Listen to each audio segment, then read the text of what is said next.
네가 제대로 하는 게 뭐야? 네 같은 여자랑 같이 살아주는 것도 감사해하며 살아. 그럼 내가 나갈게요. 2024년 9월 17일 추석 점심, 송파구 시댁 거실에서 남편이 내뱉은 말이었습니다. 시댁 식구들 앞에서 제 머리채가 잡힌 순간이었습니다. 저는 서울 송파구에서 28년을 며느리로 살아온 이미연, 53입니다. 작년 저에게 있었던 비참하면서도 잊지 못할 이야기를 들려드리려고 합니다. 제 이야기가 마음에 닿는다면 구독과 좋아요로 응원 부탁드립니다. 또 어디에서 듣고 계신지 적어주시면 댓글로 인사드리겠습니다. 그날은 아침 5시부터 부엌에 섰습니다. 소고기 육수 끓이고 전 20가지 부치고 나물 9가지 무쳤습니다.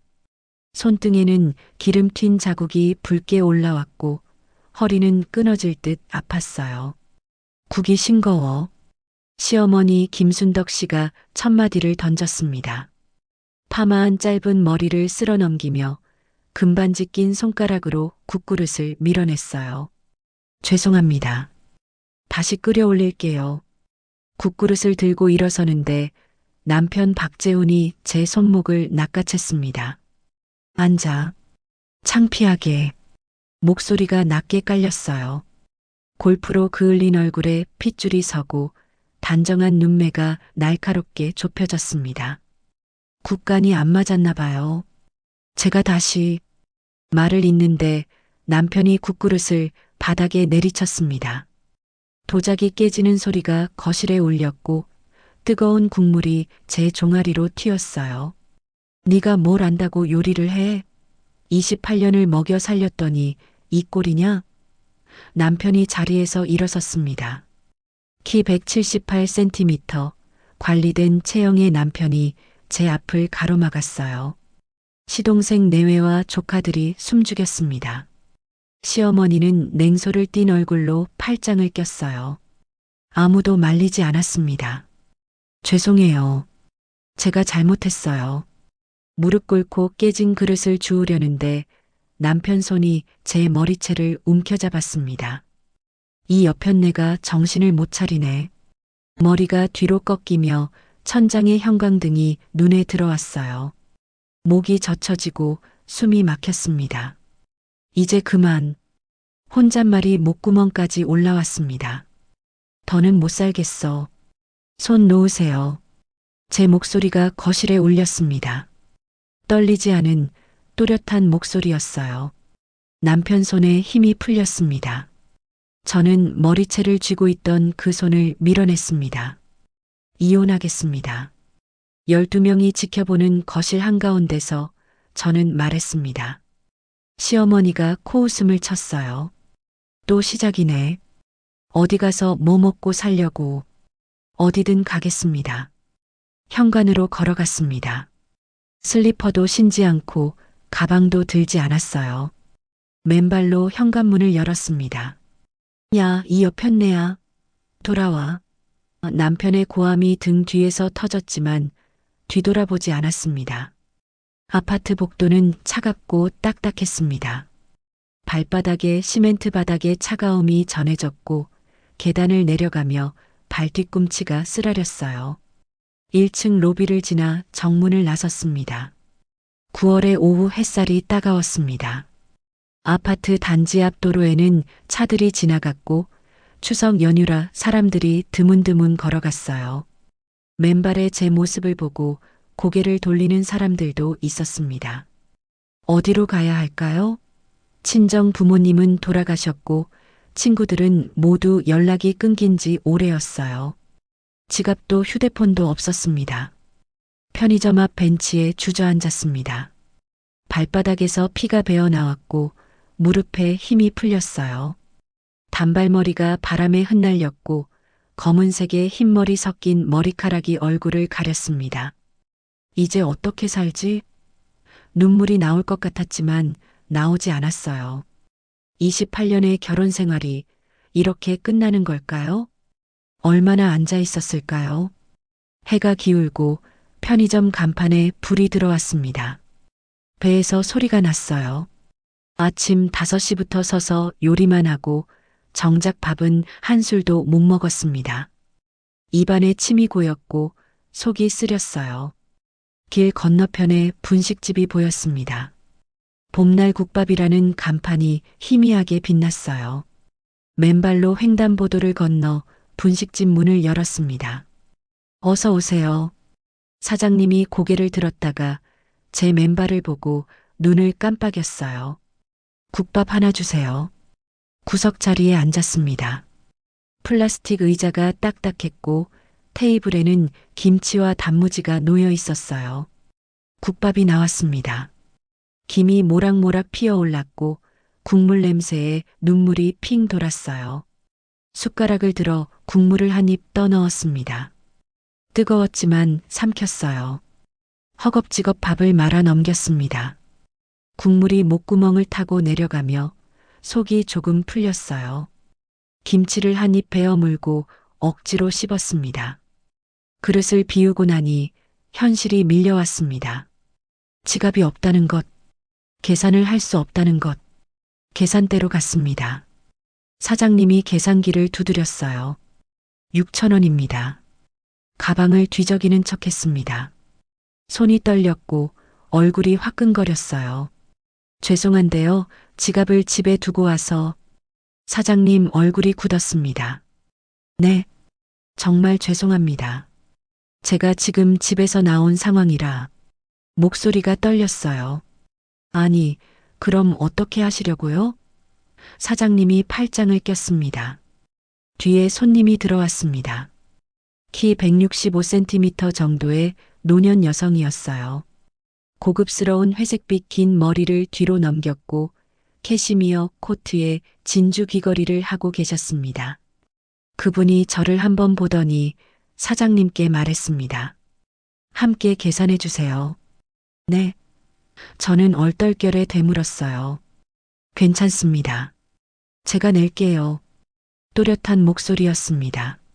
주름진 얼굴에도 눈빛이 단단했어요.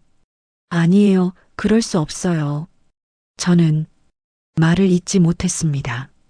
그분은 신용카드를 내밀었고 사장님은 계산기를 다시 두드렸어요. 결제 소리가 삐하고 울렸습니다. 감사합니다. 정말 죄송하고 감사합니다. 고개를 숙였습니다. 따라오세요. 그분이 분식집 문을 열고 나갔어요. 저도 황급히 뒤따랐습니다. 밖에는 검은색 대형 세단이 서 있었습니다. 운전기사가 뒷문을 열었어요. 타세요. 병원부터 가야겠어요. 그분이 차 안을 가리켰습니다. 병원이요? 저는 괜찮습니다. 발바닥을 보니 핏자국이 선명했어요. 괜찮지 않아 보이는데요. 발부터 치료받으세요. 단호한 목소리였습니다. 왜 저를 도와주시는 걸까? 의심이 들었지만 갈 곳이 없었습니다. 차에 올라탔어요. 차 안은 따뜻했습니다. 가죽 시트에 앉아 몸에 힘이 풀렸고 긴장이 풀리며 손이 떨렸어요. 이름이 어떻게 되세요? 그분이 물었습니다. 이미연입니다. 저는 한선옥입니다. 그분이 미소 지었어요. 지금 어디가 제일 아프세요? 발이요. 그리고 목이 메었습니다. 마음이요. 차는 병원을 향해 달렸습니다. 창밖으로 송파구 아파트 단지가 흘러갔고 한강이 보였어요. 이 낯선 분은 왜 저를 돕는 걸까요? 응급실 형광등이 눈부셨습니다. 간호사가 제 발바닥을 소독했어요. 알코올 솜이 닿을 때마다 따끔거렸고 상처 부위가 쓰라렸습니다. 발에 유리 파편이 박혔네요. 조금 아플 겁니다. 간호사가 핀셋을 들었어요. 작은 유리 조각들이 하나씩 빠져나왔습니다. 손톱을 깨물며 참았어요. 한선옥 씨가 제 옆에 서서 지켜봤습니다. 다 끝났습니다. 이틀에 한 번씩 소독하러 오세요. 간호사가 거즈로 발을 감아줬어요. 한선옥 씨가 수납을 마치고 돌아왔습니다. 이제 쉬어야겠어요. 정말 감사합니다. 제가 나중에 꼭 갚을게요. 고개를 숙였습니다. 갚을 생각은 하지 마세요. 그것보다 한선옥 씨가 제 눈을 똑바로 봤어요. 당장 집으로는 가지 마세요. 네. 지금 돌아가시면 안 됩니다. 상황이 더 나빠질 수 있어요. 목소리가 낮고 단단했어요. 하지만 저는 갈 곳이 말끝을 흐렸습니다. 제가 아는 곳이 있어요. 거기서 며칠 쉬세요. 한선옥 씨가 걸음을 옮겼습니다. 차는 한강변으로 향했습니다. 강변북로를 지나 고층 레지던스 주차장에 들어섰어요. 엘리베이터를 타고 28층까지 올라갔습니다. 여기는 복도가 조용했습니다. 카펫이 깔려 있고 벽에는 그림이 걸려 있었어요. 제 레지던스예요. 게스트룸을 쓰세요. 한선옥 씨가 카드키로 문을 열었습니다. 거실이 넓었습니다. 통유리 너머로 한강이 보였고 반짝이는 야경이 펼쳐졌어요. 소파는 부드러웠고 공기는 따뜻했습니다. 씻고 싶으시면 욕실 쓰세요. 옷은 서랍에 있어요. 한선옥 씨가 안쪽 방을 가리켰습니다. 정말 왜 이렇게까지 해주시는 건가요? 목소리가 떨렸어요. 한선옥 씨가 잠시 망설이더니 말했습니다. 인연이라고 생각해요. 그리고 깊은 주름 사이로 눈빛이 또렷해졌어요. 당신은 지킬 가치가 있어요. 욕실로 들어갔습니다. 거울에 비친 제 얼굴은 퀭했고 머리는 헝클어져 있었어요. 단발머리에 웨이브가 엉켜 있었고 눈과 주름이 더 깊어 보였습니다. 뜨거운 물이 쏟아졌습니다. 샤워기에서 나오는 물줄기가 머리를 적시고 몸을 타고 흘러내렸어요. 국물이 튄 옷을 벗고 때를 밀었습니다. 손등에 화상 자국이 붉게 남아 있었어요. 물을 끄고 나오니 몸에 힘이 풀렸습니다. 서랍에서 면 잠옷을 꺼내 입었어요. 거실로 나가니 한선옥 씨가 차를 준비해 두셨습니다. 마시고 쉬세요. 찻잔을 두 손으로 감쌌습니다. 따뜻한 온기가 손바닥을 데웠고 허브 향이 났어요. 한 모금 마시니 목이 풀렸습니다. 지금 떠오르는 생각이 뭐예요? 한선옥 씨가 물었습니다. 28년이요. 찻잔을 내려놨어요. 28년을 살았는데 저는 뭐였을까요? 한선옥 씨는 대답하지 않고 제 손을 잡았습니다. 주름진 손이었지만 따뜻했어요. 이제 시작이에요. 당신 인생의 진짜 시작. 한선옥 씨가 말했습니다. 창밖으로 한강의 불빛이 흘렀습니다. 다리 위로 차들이 지나갔고 강물은 고요했어요. 이 평온이 얼마나 갈 수 있을까요? 다음 날 아침 햇살이 커튼 사이로 스며들었습니다. 눈을 뜨니 낯선 천장이 보였어요. 이불은 부드러웠고 베개에서는 은은한 세제 향이 났습니다.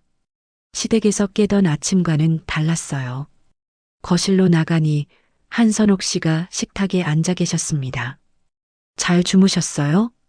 네, 오래간만에요. 의자에 앉았습니다. 식탁에는 토스트와 샐러드, 과일이 놓여 있었어요. 간단했지만 정갈했습니다. 천천히 드세요. 한선옥 씨가 커피를 따라주셨어요. 토스트를 한 입 베어 물었습니다. 버터 맛이 입안에 퍼졌고 샐러드는 신선했어요. 씹고 삼키는 동작이 느렸습니다. 미연 씨, 물어봐도 될까요? 한선옥 씨가 커피잔을 내려놨어요. 왜 28년을 참았나요? 숟가락을 놓았습니다. 아이들 때문이었어요. 아이들이요? 딸이 28살, 아들이 25살이에요. 애들 아빠 없이 크는 게 싫었어요. 그래서 참았어요. 목소리가 떨렸습니다. 지금도 그렇게 생각하세요? 고개를 저었어요. 이제는 모르겠어요. 제가 참는 게 애들한테 좋은 건지 나쁜 건지. 한선옥 씨가 천천히 고개를 끄덕였습니다. 폭력은 대물림돼요. 네. 당신 남편이 당신한테 한 일을 당신 아들이 나중에 자기 아내한테 할 수 있어요. 딸은 그런 관계를 당연하게 여길 수 있고요. 한선옥 씨의 눈빛이 깊었습니다. 가슴이 철렁 내려앉았습니다. 생각해 본 적 없는 이야기였어요. 저는 그냥 집안을 지키려고 했어요. 손톱을 뜯었습니다. 집안을 지킨 게 아니에요. 폭력을 참은 거죠. 한선옥 씨의 목소리가 단호했어요. 눈물이 핑 돌았습니다. 그럼 저는 뭐하러 28년을 살았어요? 그건 낭비가 아니에요. 이제라도 끊는 게 중요해요. 한선옥 씨가 제 손을 잡았습니다. 미연 씨, 경제적으로는 어떻게 되나요? 통장은 남편 명의예요. 생활비도 일일이 보고해야 했어요. 고개를 떨궜습니다. 재산은요? 시어머니 명의로 된 집이 있어요. 송파구 아파트하고 강남에 건물 하나. 근데 제 이름은 없어요. 한선옥 씨의 눈빛이 변했습니다. 강남 건물이요? 네, 결혼 직전에 샀다고 들었어요. 시어머니 명의인데 그 건물 매입 자금은 어디서 나왔나요? 잘 모르겠어요. 시댁에서 산 거 아닌가요? 고개를 갸웃했습니다. 한선옥 씨가 잠시 생각하더니 말했습니다. 미연 씨, 혹시 친정 아버지가 돈을 대셨을 가능성은요? 아버지가요? 멍했습니다. 아버지는 돌아가시기 전에 사업하셨는데 혹시 결혼 전에 큰 돈을 주셨거나 이체하신 적 있나요? 기억이 희미하게 떠올랐습니다. 결혼식 한 달 전쯤 아버지가 봉투를 주셨어요. 시댁에 잘 보이라고 하시면서 한선옥 씨가 고개를 끄덕였습니다. 증거가 필요해요. 서류, 통장 내역, 뭐든요. 증거요? 법적으로 싸우려면 증거가 있어야 해요. 폭력 기록, 재산 관련 서류, 외도 정황. 한선옥 씨가 메모지를 꺼냈습니다. 외도요? 가슴이 쿵 내려앉았어요. 확신은 없지만 가능성은 열어두세요. 한선옥 씨가 펜을 들었습니다. 제가 아는 변호사를 소개해 드릴게요. 변호사, 이혼, 증거, 낯선 단어들이 머릿속을 맴돌았습니다. 저 혼자 할 수 있을까요? 목소리가 작아졌어요. 혼자 아니에요. 제가 옆에 있어요. 한선옥 씨가 제 손을 꽉 잡았습니다. 창밖으로 한강이 보였습니다. 물결이 햇살을 받아 반짝였어요. 과연 저는 싸워서 이길 수 있을까요? 2024년 9월 21일 오전 10시 서초구 법률사무소 앞에 섰습니다. 정수아 법률사무소라는 간판이 차분한 회색 글씨로 쓰여 있었어요. 한선옥 씨가 예약해 준 곳이었습니다. 들어가세요. 저는 밖에서 기다릴게요. 한선옥 씨가 제 등을 밀어줬어요. 유리문을 열고 들어가니 대기실이 깔끔했습니다. 베이지색 소파와 화분, 잡지가 놓인 테이블이 보였어요. 이미연 씨 맞으시죠? 직원이 안쪽 방을 가리켰습니다. 상담실 문을 열었습니다. 네이비 정장을 입은 여성이 일어나 악수를 청했어요.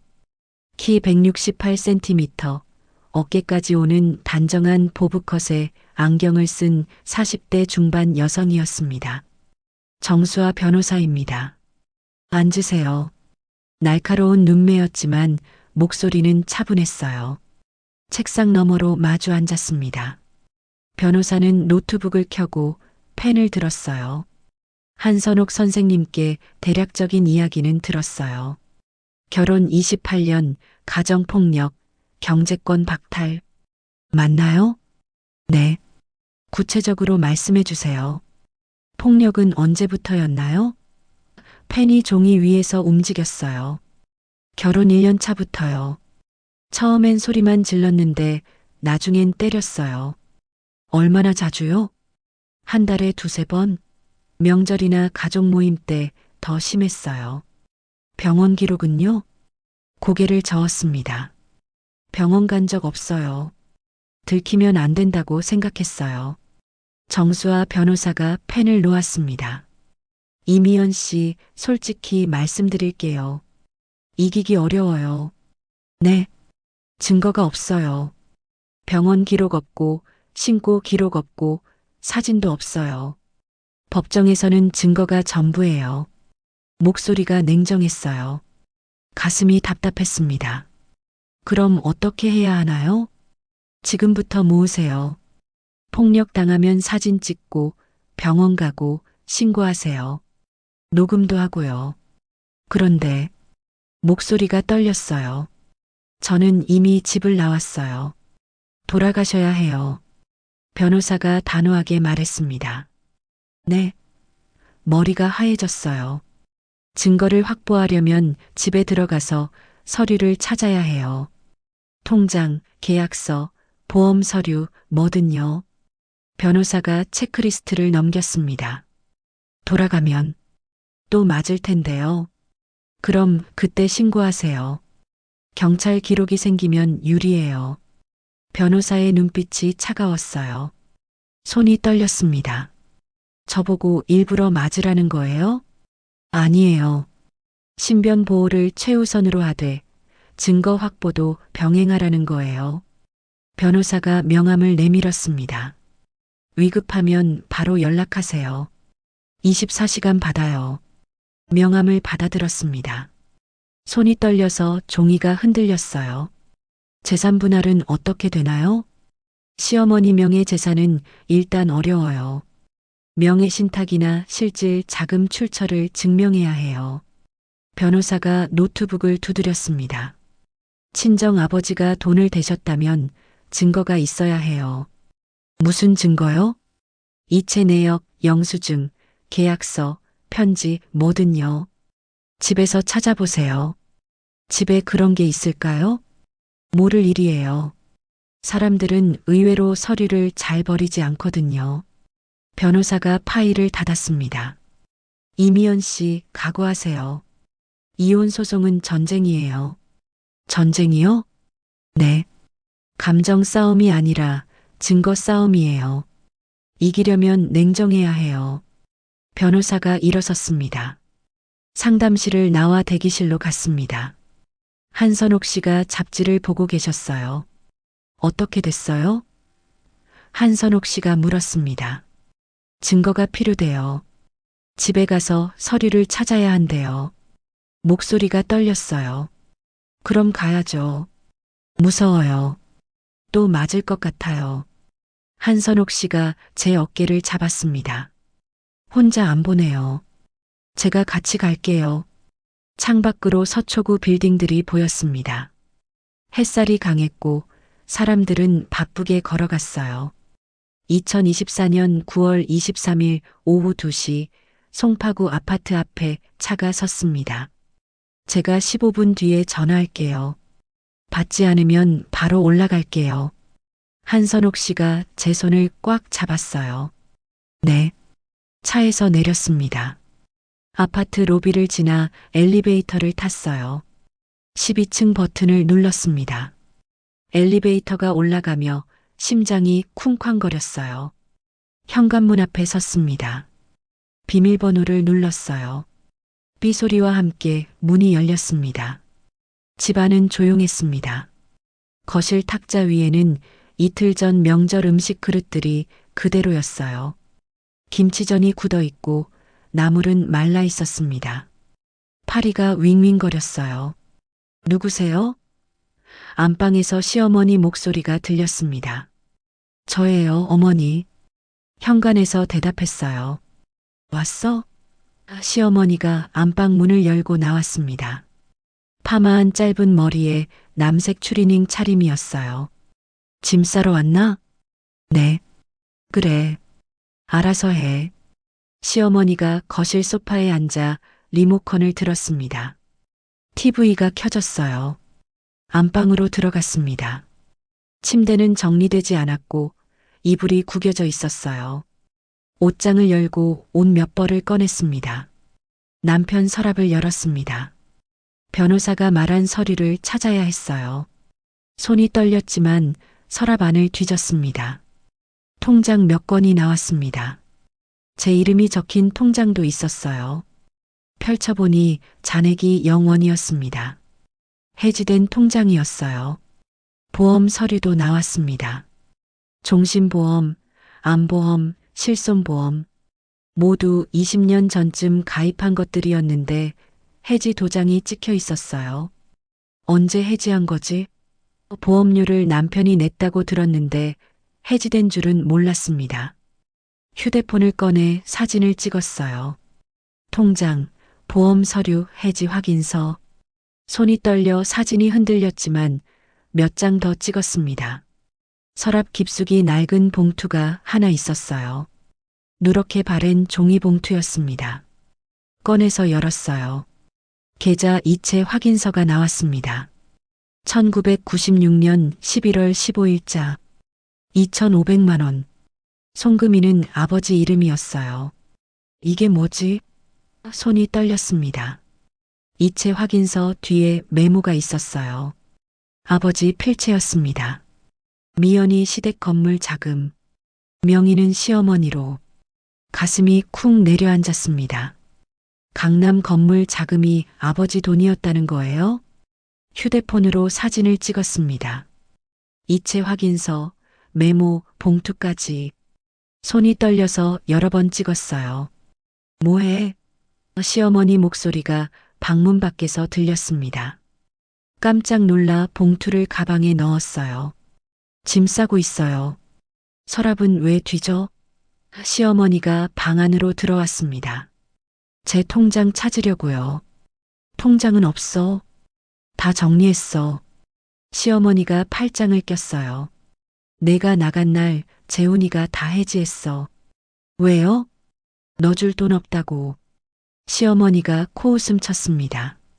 어차피 내 돈 아니잖아. 우리 돈이지. 제 명의 통장이었는데요. 명의가 내 거라고 내 돈이냐? 재훈이가 넣어준 돈이지. 시어머니가 리모컨을 들었어요. 빨리 싸고 나가. 가방을 챙겼습니다. 옷 몇 벌, 화장품, 서류들. 봉투는 가방 깊숙이 넣었어요. 현관으로 나왔습니다. 신발을 신는데 시어머니가 따라 나왔어요. 이미연. 네. 재훈이가 곧 들어올 거야. 마주치기 싫으면 빨리 나가. 시어머니가 문을 잡았습니다. 엘리베이터를 탔습니다. 1층에 내려 로비를 지나는데 뒤에서 남자 목소리가 들렸어요. 아. 뒤돌아보니 남편 박재훈이 서 있었습니다. 골프 복장에 선글라스를 쓴 채였어요. 어디가? 남편이 다가왔습니다. 짐 챙기러 왔어요. 뒷걸음질 쳤어요. 그래. 그럼 돈은? 남편이 비웃었습니다. 너 혼자 뭐 먹고 살려고? 대답하지 않았습니다. 로비 출구로 걸어갔어요. 이미연. 남편이 손목을 잡았습니다. 놓으세요. 손목을 뿌리쳤어요. 너 진짜 이혼하려고? 웃기지 마. 넌 혼자 못 살아. 남편이 제 앞을 막았습니다. 밖에서 차 경적 소리가 울렸습니다. 한선옥 씨 차였어요. 저 가야 해요. 남편을 밀치고 밖으로 나갔습니다. 차에 올라타자 한선옥 씨가 출발했어요. 뒤를 돌아보니 남편이 로비에 서서 이쪽을 노려보고 있었습니다. 찾았어요? 한선옥 씨가 물었습니다. 네. 가방 속 봉투를 만졌어요. 아버지 돈이었어요. 증거는 찾았지만 이제 정말로 싸워야 하는 걸까요? 2024년 9월 28일 오후 4시 정수아 변호사 사무실에 다시 앉았습니다. 이체 확인서 잘 찍으셨네요. 이건 결정적이에요. 변호사가 노트북 화면을 돌렸습니다. 친정 아버지 자금으로 강남 건물을 샀다는 증거가 명확해요. 그럼 건물을 돌려받을 수 있나요? 소송은 해야겠지만 가능성 있어요. 명예신탁 무효 주장할 수 있거든요. 변호사가 파일을 넘겼습니다. 다른 증거도 필요할까요? 물었습니다. 남편 외도 정황은 확인해 봤어요? 변호사가 물었습니다. 외도요? 회식이 작거나 늦게 들어오거나 급격한 변화 있었나요? 생각해 보니 떠올랐습니다. 6개월 전부터 남편이 늦게 들어오기 시작했어요. 골프 모임이라고 했지만 술 냄새와 향수 냄새가 섞여 있었습니다. 골프 모임이 잦아졌어요. 주말마다 나갔어요. 골프요? 변호사가 메모했습니다. 확인해 볼게요. 사설 조사 의뢰할까요? 사설 조사요? 비용은 들지만 확실한 증거를 잡을 수 있어요. 변호사가 명함을 하나 더 꺼냈습니다. 제가 아는 조사팀이에요. 얼마나 걸리나요? 보통 2주에서 한 달이요.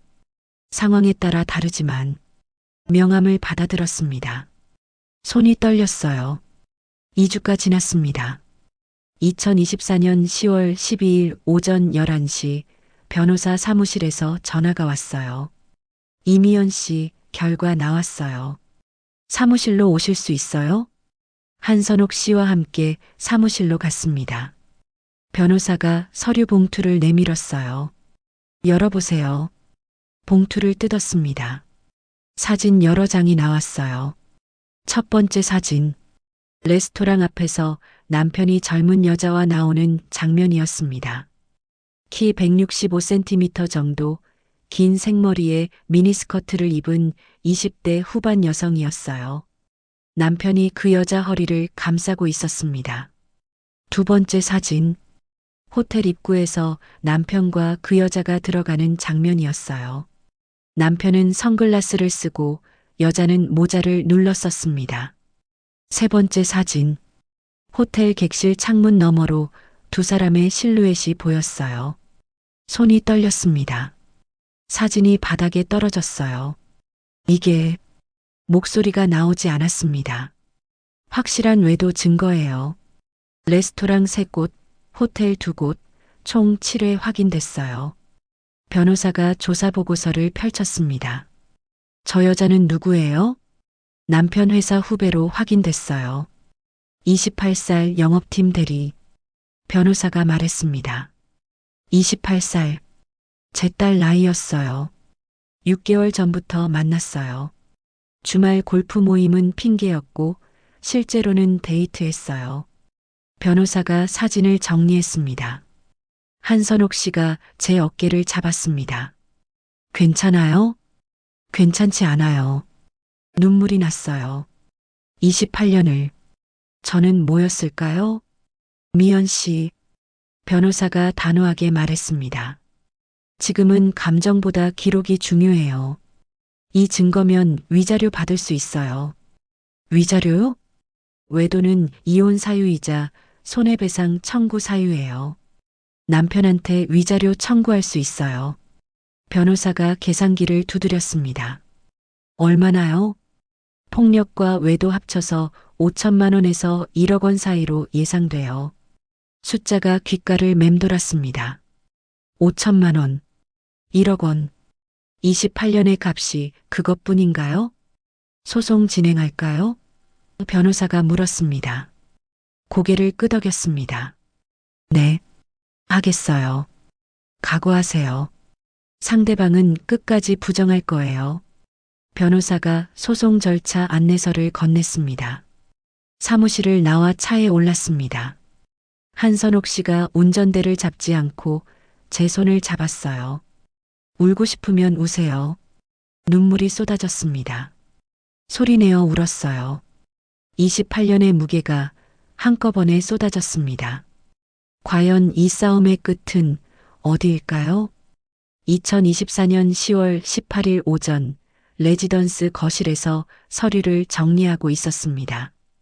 이혼 소장, 재산분할 청구서, 위자료 청구서, 변호사가 보내준 서류 더미가 탁자를 가득 채웠어요. 한선옥 씨가 차를 가져왔습니다. 서류가 많네요. 네.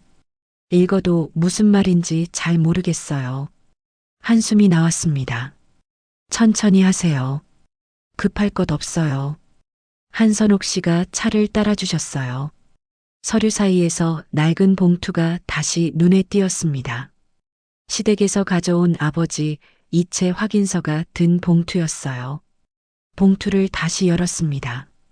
이체 확인서와 메모 외에 접힌 종이가 하나 더 있었어요. 왜 이걸 못 봤지? 종이를 펼쳤습니다. 편지였습니다. 아버지 필체였어요. 미연아, 이 돈은 내가 시집가서 쓸 돈이다. 건물 명의는 시어머니로 하지만 실제 주인은 너다. 만약 힘들면 이 편지를 꺼내라. 증거가 될 거다. 마이너스 아버지. 날짜는 1996년 11월 10일. 결혼식 닷새 전이었어요. 손이 떨렸습니다. 아버지가 이미 알고 계셨던 거예요. 제가 힘들어질 거라는 걸. 이게 뭐예요? 한선옥 씨가 다가왔습니다. 편지를 보여드렸어요. 한선옥 씨가 읽더니 눈가가 붉어졌습니다. 아버지가 목이 메었어요. 알고 계셨어요. 미연 씨 아버지는 현명한 분이셨어요. 딸을 지키려고 하신 거예요. 한선옥 씨가 제 손을 잡았습니다. 하지만 왜 진작 말씀 안 하셨을까요? 말했으면 들었을까요? 한선옥 씨가 조용히 물었습니다. 대답할 수 없었습니다. 20년 전 제가 그 말을 들었다면 믿었을까요? 시댁과 싸울 용기가 있었을까요? 지금이라도 찾은 게 다행이에요. 한선옥 씨가 휴대폰을 꺼냈습니다. 변호사에게 보내야겠어요. 편지를 사진 찍어 변호사에게 전송했습니다. 10분 뒤 변호사에게 전화가 왔어요. 이미연 씨, 이거 대박이에요. 변호사 목소리가 들떠 있었어요. 대박이요? 친필 편지에 날짜까지 있어요. 이체 확인서랑 날짜도 일치하고. 이건 결정적 증거예요. 그럼 건물을 돌려받을 수 있나요? 가능성이 아주 높아요. 명예신탁 무효 주장하고 실질 소유권 인정받을 수 있어요. 변호사가 설명했습니다. 시어머니가 반발하지 않을까요? 반발하겠죠. 하지만 증거가 명확하면 법원도 인정할 거예요. 변호사가 웃었습니다. 이미연 씨, 이거 진짜 잘 찾으셨어요. 전화를 끊고 편지를 다시 봤습니다. 아버지 글씨가 눈에 밟혔어요. 아버지, 눈물이 떨어졌습니다.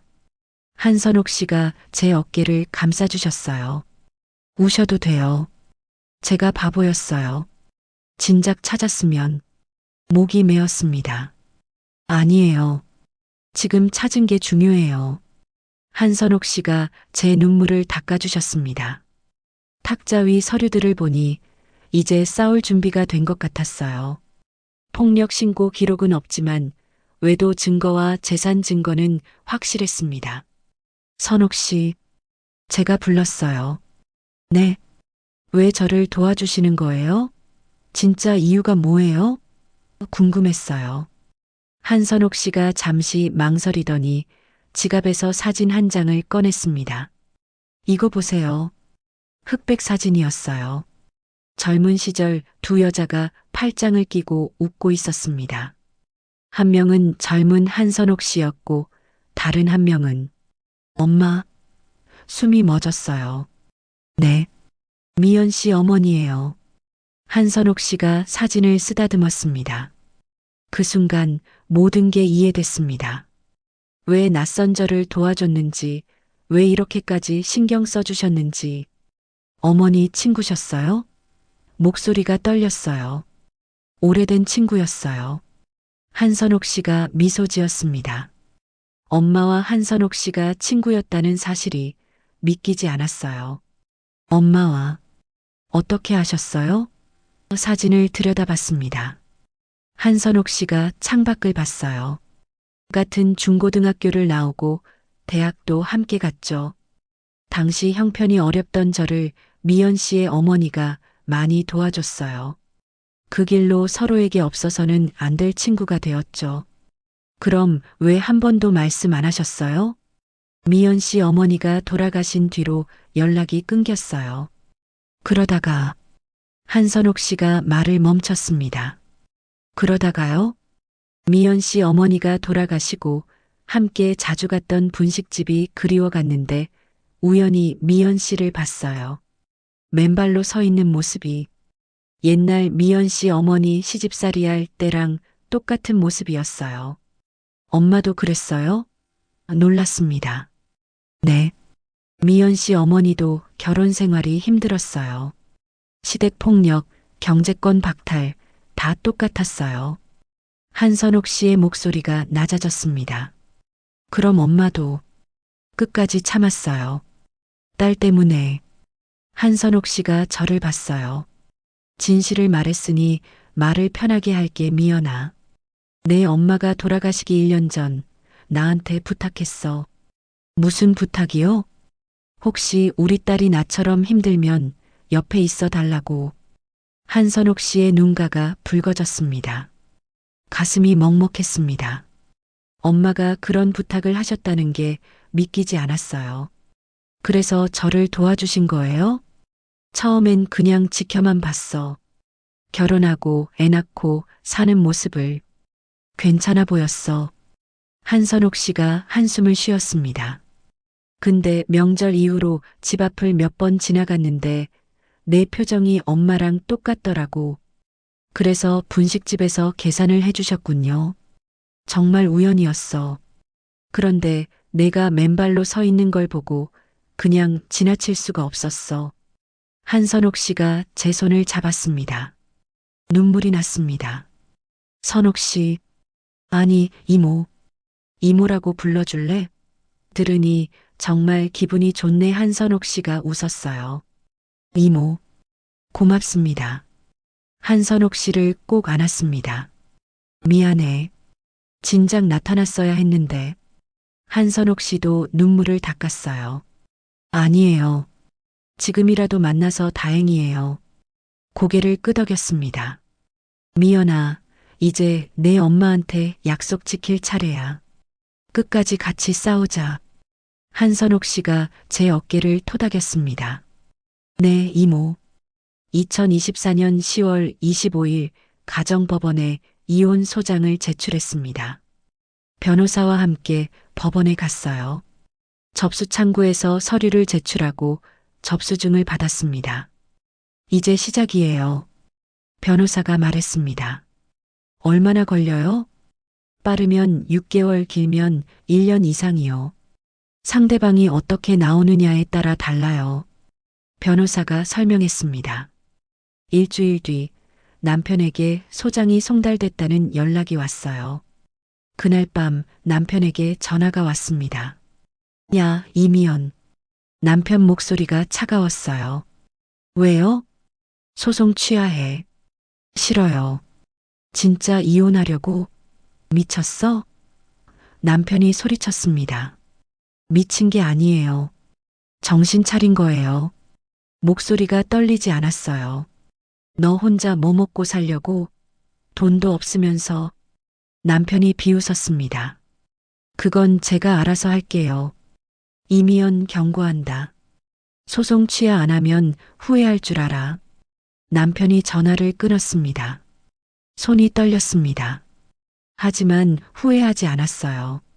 한선옥 씨가 차를 가져왔습니다. 괜찮아요? 무서워요. 근데 멈출 수 없어요. 차를 마셨습니다. 잘하고 있어요. 미연이 엄마도 자랑스러워 할 거예요. 한선옥 씨가 웃었어요. 창밖으로 한강이 보였습니다. 불빛이 강물에 반사돼 반짝였어요. 과연 법정에서 제가 이길 수 있을까요? 2025년 2월 14일 첫 번째 재판 기일이 잡혔습니다. 서초구 가정법원 조정실. 긴 나무 탁자가 놓여 있었고 양쪽에 의자가 있었어요. 제 옆에는 정수아 변호사가 앉았고 반대편에는 남편과 남편 측 변호사가 앉았습니다. 시어머니도 함께 와 있었어요. 판사가 들어왔습니다. 50대 후반으로 보이는 여성 판사였어요. 시작하겠습니다. 원고 측 주장 먼저 들어보죠. 판사가 서류를 펼쳤습니다. 정수아 변호사가 일어났습니다. 원고는 28년간 가정폭력과 경제적 통제를 당했습니다. 피고의 외도 사실도 확인됐습니다. 변호사가 증거 서류를 제출했어요. 외도 사진, 호텔 영수증, 목격자 진술서. 남편 측 변호사가 반박했습니다. 외도 사실은 인정하기 어렵습니다. 단순 회식 자리였고, 회식 자리에서 호텔을 가나요? 정수아 변호사가 따졌습니다. 그건 남편 측 변호사가 말을 잇지 못했어요. 판사가 손을 들었습니다. 일단 외도 정황은 인정됩니다. 다음 재산 분할 관련 주장 들어보죠. 원고 친정 아버지가 1996년에 2,500만 원을 시댁 건물 매입 자금으로 제공했습니다. 정수아 변호사가 이체 확인서와 아버지 편지를 제출했어요.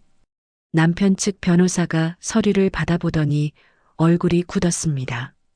이건 명의신탁에 해당합니다. 실질 소유권은 원고에게 있습니다. 정수아 변호사가 주장했습니다. 시어머니가 자리에서 벌떡 일어났어요. 말도 안 돼. 그 건물은 내 명의야. 조용히 하세요. 판사가 경고했습니다. 명의는 피고 모친이지만 실제 자금은 원고 친정에서 나왔습니다. 친필 편지와 이체 확인서가 증거입니다. 정수아 변호사가 서류를 가리켰어요. 판사가 서류를 꼼꼼히 읽었습니다. 이 편지의 진위는 확인됐나요? 친필 감정을 의뢰했고 원고 친정 아버지 필체가 맞다는 결과가 나왔습니다. 정수아 변호사가 감정서를 제출했어요. 남편 측 변호사가 당황했습니다. 하지만 28년이 지났는데 소멸시효는 적용되지 않습니다. 명예신탁은 무효사유이고 부당이득 반환 청구권은 살아있습니다. 정수아 변호사가 반박했어요. 판사가 고개를 끄덕였습니다. 일단 증거는 충분해 보입니다. 재산소송은 별도로 진행하되 이혼 사건과 병합 심리하겠습니다. 남편이 자리에서 일어났어요. 판사님, 저는 외도한 적 없습니다. 그냥 회식이었어요. 피고는 앉으세요. 변호사를 통해 주장하세요. 판사가 단호하게 말했습니다. 조정은 2시간 넘게 이어졌습니다. 남편 측은 위자료를 줄이려 했고 저희 측은 강남 건물 소유권을 주장했어요. 결론은 나지 않았습니다. 다음 기일은 4월 15일입니다. 그때까지 양측 합의 가능성 타진해 보세요. 판사가 정리했습니다. 조정실을 나왔습니다. 복도에서 남편이 제 앞을 막아섰어요. 이미연, 진짜 이러려고? 남편 목소리가 낮았어요. 비켜주세요. 남편을 피해 걸어갔습니다. 후회할 줄 알아. 너 혼자 못 살아. 남편이 뒤에서 소리쳤지만 돌아보지 않았어요. 한선옥 씨가 복도 끝에서 기다리고 계셨습니다. 어떻게 됐어요? 일단 증거는 인정됐어요. 다음 재판 때 결정 날 것 같아요. 안도의 한숨이 나왔어요. 잘했어요. 이제 거의 다 왔어요. 한선옥 씨가 제 손을 잡았습니다. 법원을 나서니 봄바람이 불었습니다. 벚꽃이 피기 시작했고 하늘은 맑았어요. 이 싸움의 끝이 정말로 보이는 걸까요? 2025년 4월 15일 두 번째 재판 기일. 이번엔 합의 권고가 있었습니다. 양측 모두 손해예요. 합의하는 게 낫지 않을까요? 판사가 말했습니다. 남편 측 변호사가 합의안을 내밀었어요. 위자료 3천만 원, 재산 분할 없음. 정수아 변호사가 고개를 저었습니다. 받아들일 수 없습니다. 그럼 얼마를 원하십니까? 판사가 물었습니다. 위자료 1억 원, 강남 건물 소유권 이전. 정수아 변호사가 주장했습니다. 시어머니가 소리쳤어요. 말도 안 돼. 건물은 절대 안 돼. 조용히 하지 않으면 퇴정시키겠습니다. 판사가 경고했어요. 협상은 계속됐습니다. 남편 측은 위자료를 5천만 원까지 올렸지만 건물은 양보하지 않았어요. 건물 없으면 합의 불가능합니다. 정수와 변호사가 단호했습니다. 결국 합의는 결렬됐습니다. 그럼 판결로 가겠습니다. 다음 달 20일에 선고하겠습니다. 판사가 정리했어요. 2025년 5월 20일 선고 기일. 법정에 앉아 있었습니다. 손이 떨렸고 심장이 쿵쾅거렸어요. 판사가 들어왔습니다. 선고합니다. 피고 박재훈과 원고 이미연의 이혼을 인용합니다.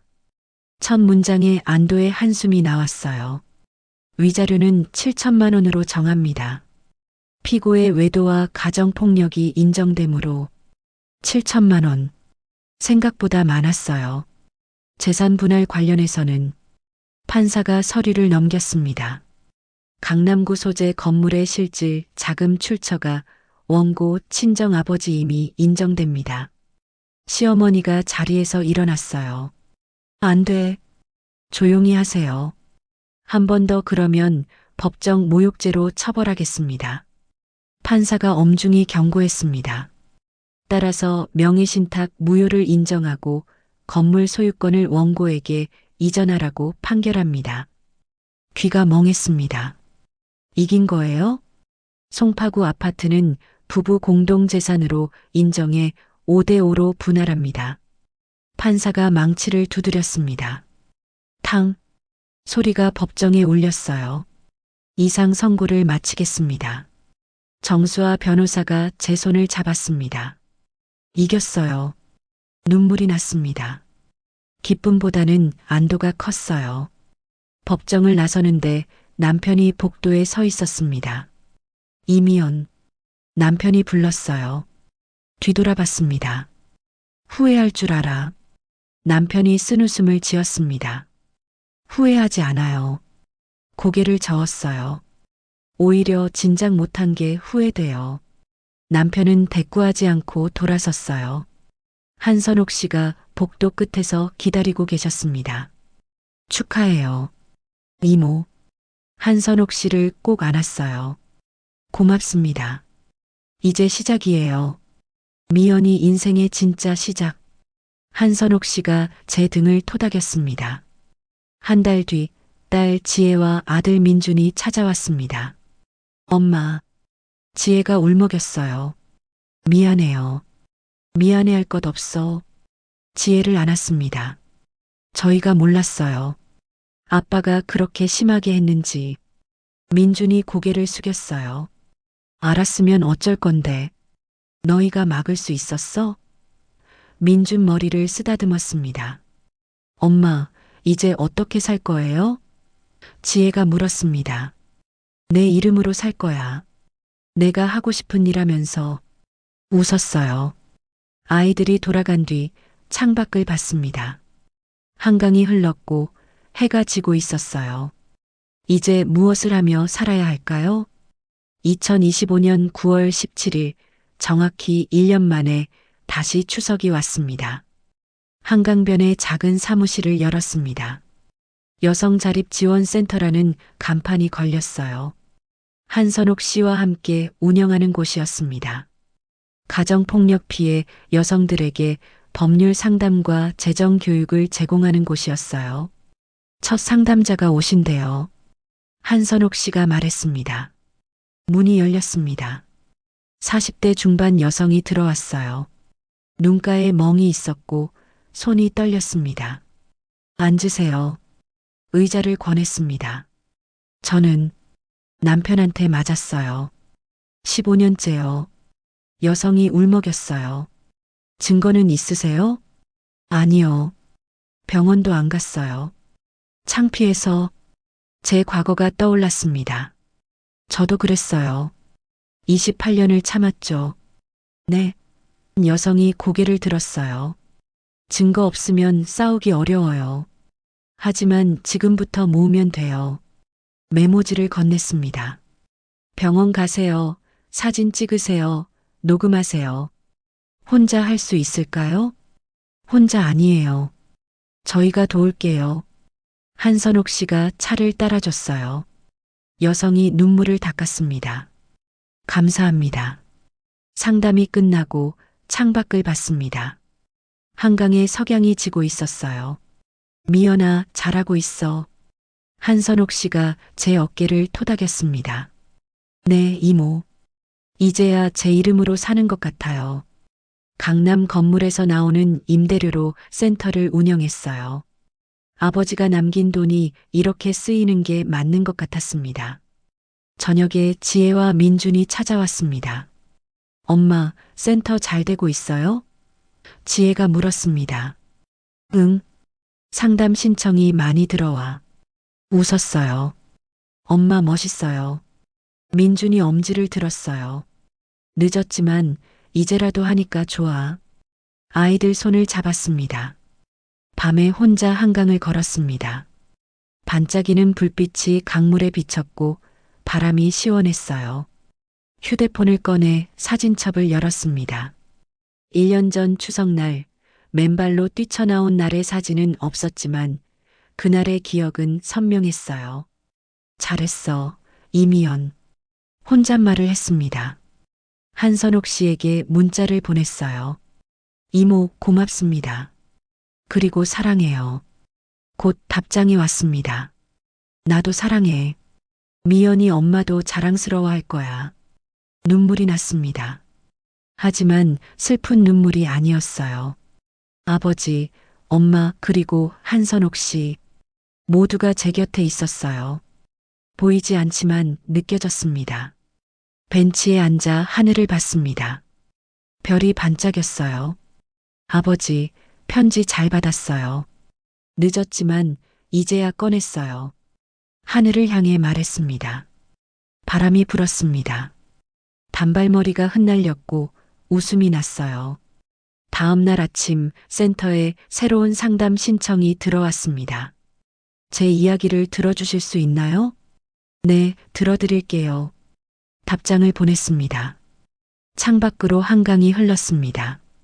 물은 멈추지 않고 계속 흘렀어요. 저도 멈추지 않을 겁니다. 도움이 필요한 사람들 곁에 계속 있을 거예요. 이제는 내 이름으로 삽니다. 여기까지가 제 이야기였습니다. 끝까지 들어주셔서 고맙습니다. 28년의 무게를 내려놓고 이제는 제 이름으로 살아갑니다. 혹시 지금 힘든 시간을 보내고 계신다면 늦은 때란 없다는 걸 기억해 주세요. 증거를 모으고 도움을 청하고 용기를 내세요. 구독과 좋아요는 큰 힘이 됩니다. 그리고 댓글로 여러분의 이야기도 들려주세요. 어디에서 듣고 계신지도 알려주세요. 감사합니다.